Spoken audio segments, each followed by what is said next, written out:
So, no, I wouldn't say I have a passion for HR. Welcome back to Human Resources for the People. It's a human capital revolution. Today we're going to fire someone in Italy. This is part of our long tenured discussion surrounding comparative human resources and the rest of the world. So typically I'll be comparing the United States and other governments.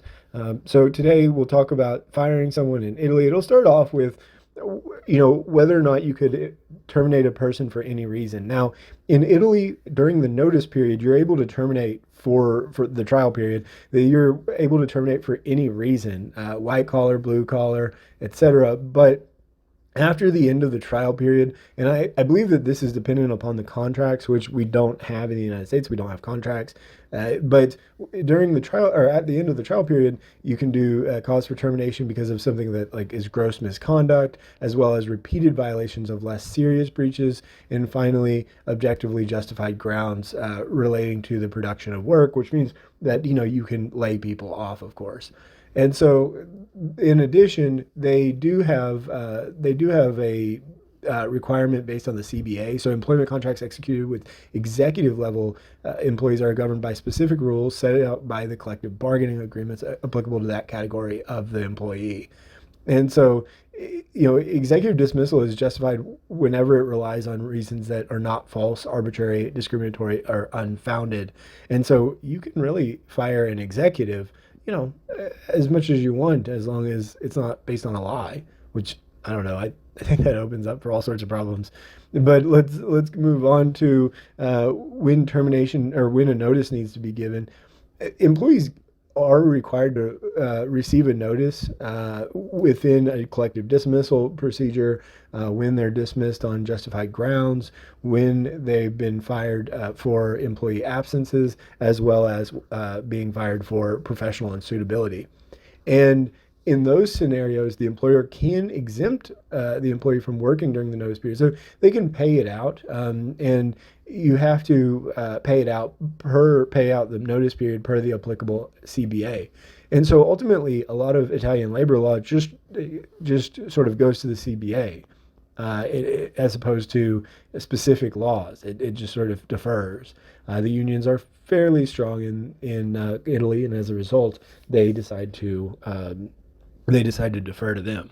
I say that, but Italy is about at 34.4% union density, and compare that to, for example, Finland and Denmark in the 60s, as well as Norway at 49, in Sweden at 68. So they are not as strong as some of the other countries in Europe, but certainly stronger than the United States, which is at 10.1% union density. Once an employee is terminated, there is severance pay that's required. This is, of course, not required in the United States. Severance pay is not. And there's an end of service allowance, which represents a deferred form of remuneration equal to the sum resulting from adding for each year of service the all-inclusive annual remuneration paid to the employee divided by 13.5. That sounds pretty awful, but I'm sure it seems like a fairly simple division. And they pay it to a specific fund or transfer it into an additional pension fund. In addition, they do have to pay out holiday and leave, which is, I think, a little bit interesting. Holiday is not paid out automatically anywhere in the United States, as far as I'm concerned, as far as I'm aware. Whether or not they pay the vacations is often applicable to what their company policy says, although some states require you to pay out the vacation, which just means what ultimately means is that they don't allow you to accrue in any significant way and probably wipe you clean every year, because otherwise you would pay out significant amount of money. And so there is a procedural requirements for dismissing an employee. They must be notified in writing and must include the reasons for termination. This is not required anywhere in the United States except for Montana that I'm aware of. And in addition, when there's a disciplinary dismissal, they must be served regardless of the relevant employee's level and date of hire. And so the employer must promptly provide the relevant employee with a written notice specifying the misconduct. And then the employee can sort of respond in 5 days. And again, none of this is defined in the United States unless it's through a collective bargaining agreement. And then finally, if the employee doesn't justify it or doesn't, give a strong argument against, the employer is entitled to serve.